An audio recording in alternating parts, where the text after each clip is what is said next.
Setelah menunggu sekian lama Superman tampil solo kembali, akhirnya Man of Steel garapan James Gunn ini tayang. Ya, kita sudah lama tak melihat aksi Superman di layar lebar setelah terakhir kali muncul film solonya di tahun 2013. Saat itu, tokoh manusia super ini diperankan oleh Henry Cavill. Sempat tampil di Justice League, rupanya Superman Henry Cavill kian gak jelas nasibnya. Sempat digadang-gadang bakal ada sequelnya, Man of Steel 2, namun rencana itu nggak kunjung terrealisasikan. Hingga akhirnya DC mengalami perubahan besar-besaran di rumahnya. Ya, dari sebelumnya DC Extended Universe atau DCEU, kini berubah menjadi DC Universe atau DCU. James Gunn pun ditunjuk untuk membawa superhero DC ke panggung global, yang diharapkan mampu berprestasi atau bahkan bisa menyaingi Marvel Cinematic Universe. FYI aja ya sources, James Gunn ini merupakan sutradara kawakan di film fiksi ilmiah dan superhero. Dulu dia ini banyak berkarir di MCU, salah satunya menyutradarai Guardian of the Galaxy beserta sequelnya. Di DCU sendiri, nama James Gunn kian melambung berkat movie The Suicide Squad pada tahun 2021 dan serial Peacemaker yang tayang 2022 lalu. Tanpa disangka-sangka, kedua proyek garapan James mendapat respon positif dari para kritikus. Lanjut ke Superman 2025, film ini seakan-akan merubah pandangan kita tentang manusia baja ini. Gak lagi terlalu overpower layaknya dewa, sosok Superman di sini bukanlah super sesungguhnya, lebih manusiawi, lebih realistis. Inilah alasan mengapa Superman James Gunn mendapat banyak review positif dari para penikmat film. Lalu, bagaimana review dari Min Source untuk keseluruhan film ini? Tonton video ini sampai tuntas ya! Hai Sources, selamat datang di channel Click Source dan sekarang kita berada di segmen LMD, Let's Movie Discussion. Oke, jadi di segmen kali ini Min Source mau bahas film Superman yang sedang tayang di bioskop. Tapi sebelum itu Min Source perlu ingatkan spoiler warning terlebih dahulu karena review kali ini akan mengandung spoiler. Jadi buat kalian yang gak mau kena spoiler, silahkan nonton dulu filmnya dan balik lagi ke sini buat diskusi bareng-bareng. Yuklah langsung aja kita bahas. Film Superman dibuka dengan deskripsi yang menceritakan asal-muasal Superman tiba di bumi secara singkat. Gak lama kemudian, manusia baja ini terjatuh dalam keadaan babak belur di benua Antartika di mana ia menyimpan kapal luar angkasanya di sana. Dikisahkan kalau Superman ini kalah untuk pertama kalinya dalam sebuah pertempuran oleh grup yang dipimpin Lex Luthor. Dibanding menceritakan Superman dari awal banget kayak Superman garapan Zack Snyder, James Gunn memilih mengangkat kisah Clark Kent yang sudah matang, di mana ia sudah berada 30 tahun setelah pertama kali di bumi. Clark Kent yang diperankan David Corenswet sudah bekerja sebagai reporter di harian Daily Planet, menjalani kehidupan sederhana di tengah kota megah metropolis. Ia dibesarkan oleh pasangan petani di Kansas yang tidak memiliki anak. Pasangan itu menemukan Clark, tapi Clark bukan manusia biasa. Ia adalah anak yang selamat dari kehancuran planet Krypton, kini hidup di bumi dengan kekuatan luar biasanya. Meski mampu menyelamatkan dunia, Clark menghadapi dilema yang lebih dalam. Ia dituduh terlalu ikut campur urusan negara lain yang sedang berkonflik. Belum lagi ia dituduh memanfaatkan kekuatannya untuk menciptakan masyarakat Krypton yang baru di bumi. Dunia pun semakin terpecah dan kepercayaan terhadap pahlawan mulai runtuh. Clark harus memilih apakah akan tetap berdiri sebagai simbol harapan atau bersembunyi dalam ketakutan akan penolakan. Sementara itu, muncul ancaman dari Lex Luthor, tokoh kuat dan manipulatif yang melihat keberadaan Superman sebagai gangguan terhadap tatanan dunia. Ketegangan antara kebaikan dan kekuasaan perlahan membangun konflik yang lebih besar. Luthor memanfaatkan kekisruhan ini dengan menciptakan kloningan jahat serupa Superman bernama Ultraman. Ia bersama pasukannya bahkan beberapa kali mengalahkan Superman hingga babak belur. Dalam perjalanannya, Superman tidak sendiri.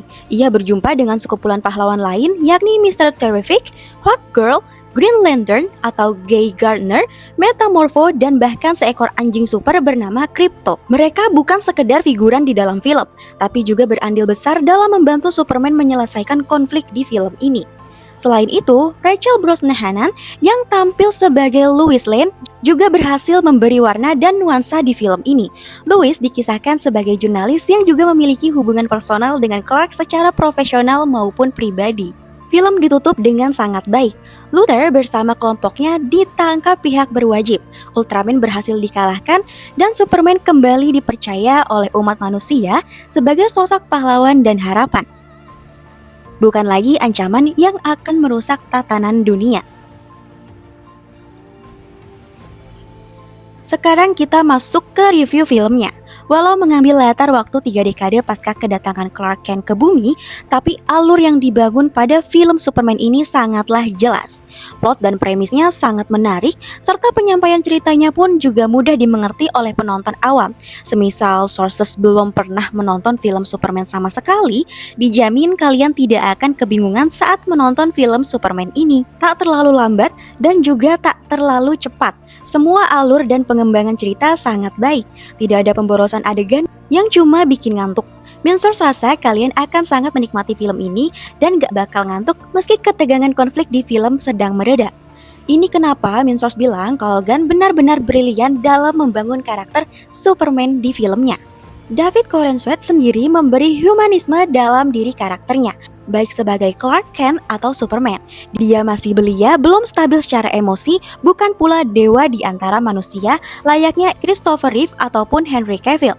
Corenswet melahirkan figur pahlawan yang lebih relevan untuk masa sekarang.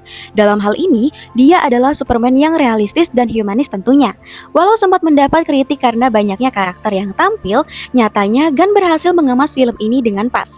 Setiap karakter pendukung memiliki peran yang jelas. Justice Gang berikan aksi sekaligus dinamika yang ngeklik, di samping jokes-jokes dari si Green Lantern. Meta-human Luthor, Ultraman, dan Engineer juga terus menjadi ancaman untuk Superman, merepotkan si manusia baja hingga ke akhir film.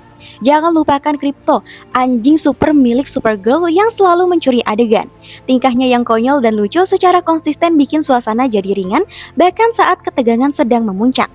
Interaksinya dengan Superman juga menawarkan jeda emosi yang menyegarkan. Dari segi teknik, film ini dikemas dengan sangat baik. Pemilihan sound yang tepat dan pas, visual efek yang memukau, dan jangan lupakan kostum-kostum karakternya yang tidak melenceng jauh dari desain orisinilnya. Keputusan penggunaan celana dalam merah di luar lagi menurut Minsource sangat tepat. Kalau di Man of Steel 2013 celana merah tersebut mulai dihilangkan sebagai bentuk modernisasi karakter manusia baja ini, di Superman 2025 justru dikembalikan lagi. Mungkin ini upaya Gunn untuk mengembalikan ciri khas karakter-karakter DC superhero setelah alami banyak perubahan di DCEU. Tone dan pengambilan gambarnya juga terkesan James Gunn banget. Light, cerah, penuh warna, ada sentuhan komedi, ada juga adegan hangat yang menyentuh hati. Adegan bertarungnya totalitas abis, gak overpower kayak Superman Henry Cavill. Bisa Minsource katakan rasanya kayak baca komik jadulnya tapi dalam bentuk film. Minusnya, dalam film ini nggak banyak. Kurangnya pembahasan mengenai Superman, keluarga Clark Kent yang asli, siapa Lex Luthor sebenarnya, dan juga Justice Gang yang tampil. Mungkin kalau semuanya dibahas, Minsource rasa filmnya bisa 3 jam sendiri kali ya. Ya meski begitu, film ini sangat amat Minsource rekomendasikan kok. Superman bukan cuma pergantian aktor dan sutradara semata, tapi tonggak baru dalam semesta DC superhero. Minsource rasa film ini adalah pondasi yang pas untuk film DCU ke depannya. Berkat nonton Superman ini, Minsource jadi nggak sabar buat nonton Peacemaker Season 2 dan superhero DC James Gunn selanjutnya, yang kabarnya akan menggarap Wonder Woman dan Batman. Secara keseluruhan, Minsource mau ngasih nilai film ini 8,5 dari 10. Minsource juga menyarankan agar kalian segera nonton Superman di bioskop. Secara keseluruhan, Minsource mau ngasih nilai film ini 8,5 dari 10. Minsource juga menyarankan agar kalian segera nonton Superman di bioskop walau sudah seminggu tayang setelah video review ini Minsource upload. Jangan lupa subscribe channel ClickSource untuk menikmati konten-konten kami yang lainnya. Segmen Let's Movie Discussion akan selalu tayang setiap weekend. Jadi, jangan lupa klik lonceng supaya dapat notifikasi dan gak ketinggalan sama video-video kita. Follow juga sosial media kami supaya gak ketinggalan update berita dan juga konten fresh setiap harinya. See you!